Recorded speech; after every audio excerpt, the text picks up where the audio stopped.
Tanpa kita membuang masa, untuk itu, tuan-tuan dan puan-puan, hadirin hadirat sekalian, majlis dengan sekecitanya menjemput dan persilakan ikon anak muda Al-Fadil Ustaz Azhar Idrus.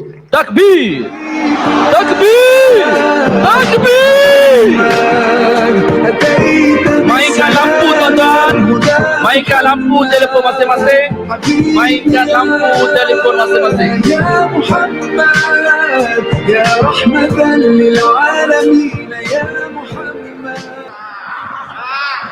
Assalamualaikum warahmatullahi wabarakatuh. Bismillahirrahmanirrahim. Alhamdulillahi rabbil alamin. Wassalatu wassalamu ala asyrafil anbiya wal mursalin. Habibina maulana qudwatina wa uswatina wa sayyidina Muhammadin wa ala alihi wa sahbihi ajma'in. Amma ba'd. Yang kita kasihi pemimpin negeri Kelantan, yang amat berhormat Datuk Panglima Perang Menteri Besar sekalian, pimpinan-pimpinan kanan negeri Kelantan yang telah disebut, dimaklumkan sebelum ini, yang kita tunggu-tunggu, Profesor Dr. Ustaz Abdul Samad, hadirin hadirat, tetamu Allah semua, kita ucapkan syukur kepada Allah SWT dengan limpah dan kurnianya.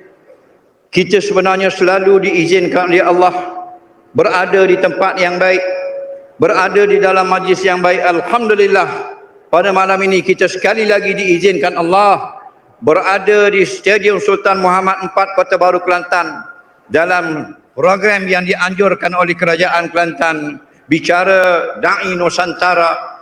Mudah-mudahan apa yang kita lakukan ini dikira amal saleh di sisi Allah yang akan memenuhkan buku catatan amal kita, insya-Allah. Kita harapkan sangat apa yang kita buat ini memberi kebaikan bagi kita dunia dan akhirat. Apatah lagi ketika kita bertemu dengan Allah di yaumul mahsyar nanti, membawa amal saleh untuk kita ditimbang di atas neraca. Mudah-mudahan mendapat keredaan Allah. Saya mengambil kesempatan mengucapkan jutaan terima kasih pada Kerajaan Negeri Kelantan, kepada pimpinan-pimpinan negeri, dan khususnya kepada sekalian rakyat Kelantan yang sentiasa memberi sokongan atas program-program agama, program-program akhirat yang dianjurkan di negeri Kelantan. Tahniah. Dalam suatu hadis, Nabi SAW bersabda, kullu ummati yadkhulul jannah illa man aba. Sekalian umat aku akan masuk ke dalam syurga melainkan orang yang tak mau masuk. May ya'ba ya Rasulullah.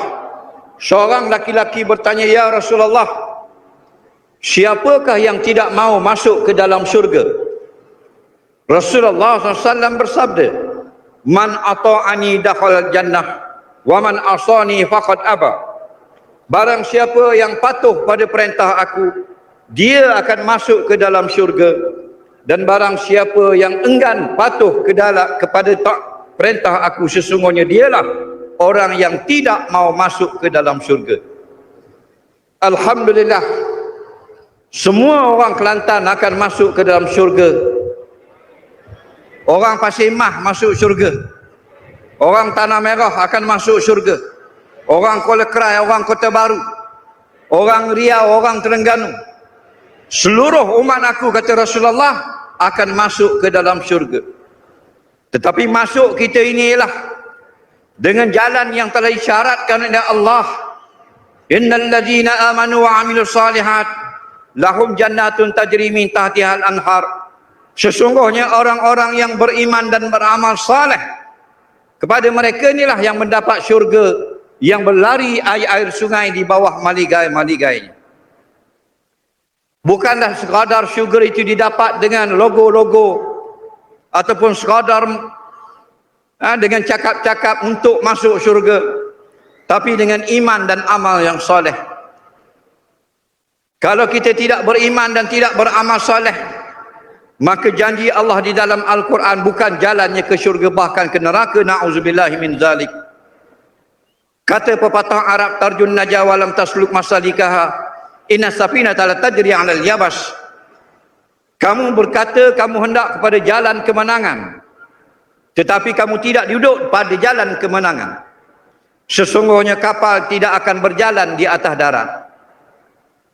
Alhamdulillah, kita ingin menjadi umat Nabi Muhammad sallallahu alaihi wasallam yang Nabi sebut di dalam hadis-hadis sahih, ala faratukum bil alal haudi, aku menunggu kamu semua di atas kolam kausarku. Yakni Nabi sallallahu alaihi wasallam menunggu kita semua di kolam kausar di hari kiamat sebelum masuk ke dalam syurga. Pernah para sahabat bertanya, ya Rasulullah, bagaimana kamu akan memanggil umatmu dekat kolam kausarmu sebelum masuk ke dalam syurga? Kerana ramai di kalangan umatmu yang tidak sempat dengan kamu, ya Rasulullah. Kami, ya Rasulullah, kamu bolehlah panggil, kamu kenal. Kami sentiasa bersama dengan kamu. Abu Bakar, Umar, Uthman, Ali, Abu Hurairah, Ibnu Mas'ud, Ibnu Umar dan lainnya yang selalu dengan Nabi, bolehlah Nabi panggil. Apa hal dengan orang Kota Baru? Nabi tak pernah tengok orang Kota Baru. Macam mana Nabi nak panggil? Sedangkan disebut dalam hadis, Nabi tunggu di kolam Kausar. Bila melintah umat Nabi, Nabi kata, ya umat yang akbil, halumma, datang ke sini. Datang ke sini minum pada kolam Kausarku. Bagaimana orang Pasir Mah? Macam mana orang Jeli, orang Rumusang? Macam mana orang Tanah Merah? Orang Macang dan sebagainya. Kata Rasulullah SAW, jika kamu ada seekor kuda putih yang bercampur dalam kuda-kuda yang berwarna hitam, adakah dapat kamu kenal akan kuda kamu? Maka jawab sahabat, kami kenallah kerana kuda kami berwarna putih. Maka begitulah aku akan kenal sekalian umat aku, walaupun aku tidak sezaman dengannya. Ghurran muhajjalin, bekas yang bercahaya pada muka dan tangan mereka, kerana mereka mengambil wuduk untuk mengerjakan solat. Maka kita alhamdulillah sebagai orang mukmin, kita akan mempertahankan solat 5 waktu kita sampai kita bertemu dengan Allah Subhanahu wa taala. Dan itulah syaratnya, beriman kepada Allah, lakukan amal soleh. Dengan 2 perkara ini kita akan dapat bertemu dengan Rasulullah sallallahu alaihi wasallam dekat kolam Kausar, dapat minum pada kolam Kausar, meniti di atas sirat, masuk ke dalam syurga Allah yang Allah janjikan kepada sekalian orang-orang yang beriman kepada Allah.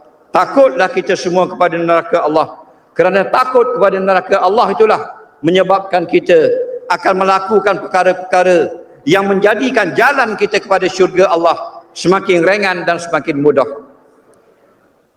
Allah Subhanahu wa taala berfirman di dalam Al-Quran, atiullah wa atiur rasul wa ulil amri minkum.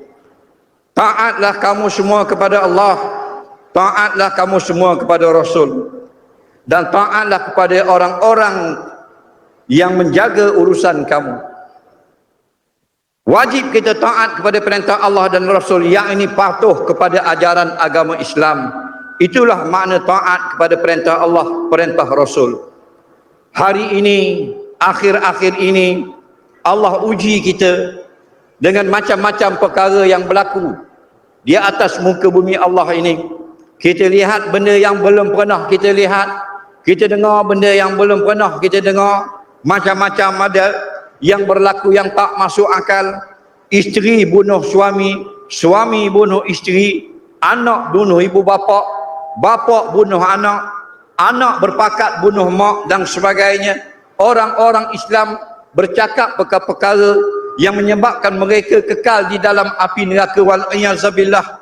Mereka mempersendakan Islam, ada yang mengutuk Nabi, ada yang mempersendakan Allah dan sebagainya. Inilah ujian yang menunjukkan benarnya bahawa Nabi pernah bersabda, umat aku pada akhir zaman yusbihu amina yang yumsi kafira. Umat aku pada akhir zaman nanti pada paginya masih beriman, tapi menjelang hari petang dia sudah kafir kepada Allah. Na'udzubillahi min zalik. Mudah-mudahan Allah berikan kita kekuatan untuk mempertahankan agama, mempertahankan iman kita sampai kita menutup mata dipanggil oleh Allah. Amin ya rabbal alamin. Saya faham ramainya malam ini dan saya nak ucapkan tahniah sekali lagi kepada penganjur kerajaan negeri. Hampir ratusan ribu berkumpul pada malam ini. Allah Rabbi, dalam keadaan Kelantan dilanda banjir, hujan turun, masih lagi ratusan ribu. Hari ini saya dipahamkan Perdana Menteri Malaysia Datuk Seri Anwar Ibrahim bersama Menteri Besar Kelantan melawat mangsa banjir Kelantan di Pasir di Rantau Panjang, di Sempadan. 21,000 lagi yang masih berada di pusat-pusat perpindahan banjir. Kita doakan agar Allah mudahkan urusan mereka, dan kita telah bersemayang hajat tadi beramai-ramai agar Allah pelihara negeri Kelantan daripada musibah. Dan musibah yang paling kita bimbang ialah terhakisnya akidah umat Islam, rosaknya pegangan umat Islam. Mudah-mudahan Allah pelihara kita semua, amin ya rabbal alamin. Dan alhamdulillah, yang sebenarnya pada malam ini yang kita datang beramai-ramai, sanggup kita menempuh hujan lebat dan sebagainya untuk melihat seorang yang telah lama tidak datang kepada kita. Saya pun baru jumpa tadi 4-5 tahun tak jumpa beliau. Alhamdulillah, negeri Kelantan menghimpunkan kami semula telah bertahun-tahun tidak bertemu. Kita nak dengar pada malam ini lebih panjang ulasan daripada yang dia datang 5 tahun lepas. Kerana itu saya rasa saya nak pendekkan akan ucapan. Mudah-mudahan dengan pendekkan ucapan, Dr. Abdul Samad ni akan memanjangkan ucapannya sebagai tambahan yang telah dikurangkan oleh saya. Yang saya sebenarnya rasa segan bila Ustaz Abdul Samad ada di belakang saya nak baca hadis pun rasa segan, nak baca ayat Quran pun rasa hormat kepada beliau. Jadi mudah-mudahan beliau akan berucap lebih panjang dan lebih bertenaga pada malam ini. Alhamdulillah, saya seronok kalau datang ke Kelantan melihat orang-orang Kelantan ni kalau program-program agama tak pernah mengecewakan. Sampai beribu-ribu. Kuliah bulanan saya di Kelantan sudahlah masuk 8 tahun atau 9 tahun. Tak pernah kurang orang, tak pernah kosong orang. Beribu-ribu inilah berkatnya bumi Kelantan Darul Naim. Allahu Rabbi, kita ada kepimpinan ulama. Untuk memimpin negara tidaklah disyaratkan seorang ulama, tapi umara itu hendaklah sentiasa bersama dengan ulama. Jika pemimpin negeri itu bukan seorang ulama, dia seorang yang bijak pandai yang bukan daripada kalangan ulama, maka yang sepatutnya dia bersama dengan ulama-ulama, mendengar hukum, menjelaskan hukum, mendengar nasihat daripada ulama. Kerana innama yakhsyallaha min ibadihil ulama, hanya sahaja hamba Allah yang takut kepada Allah ialah para alim ulama, yakni mereka yang kenal akan Allah Subhanahu wa taala. Saya mohon maaf maknanya tidak mengambil masa yang panjang untuk berucap pada malam ini, kerana melihat keadaan cuaca yang tak menentu, untuk memberikan ruangan yang lebih luas kepada Ustaz Abdul Samad yang kita kasihi. Mudah-mudahan kita dapat banyak manfaat dan faedah daripada tausiah yang akan disampaikan oleh Profesor Dr. Ustaz Abdul Samad nanti. Betullah kata pepatah Arab, iza ja'al ma' batalat tayamum, apabila datanglah air maka batallah tayamum. Saya mengundur diri, mudah-mudahan Allah Ta'ala memberkati majlis kita dan memanjangkan umur Ustaz Abdul Samad agar terus dapat menyampaikan tausiah dan tazkirah kepada kita semua untuk kembali niat kepada akhirat. Assalamualaikum warahmatullahi wabarakatuh. Saya ingin mengambil kesempatan untuk meminta sekalian hadirin bertakbir membesarkan Allah 3 kali, kerana Allah memberi kita hidayah yang sangat besar, iaitu hidayah beragama Islam. Bayangkanlah kalau kita dilahirkan oleh keluarga Buddha, keluarga Majusi, keluarga Kristian, wal-iyazabillah, tapi Allah lahirkan kita dalam keadaan Islam. Allah kurniakan kita Islam. Walitukabbirullaha ala ma hadakum. Firman Allah, hendaklah kamu bertakbir membesarkan Allah kerana Allah telah memberi hidayah kepada kamu. Assalamualaikum warahmatullahi wabarakatuh. Takbir. seluruh stadium. Takbir.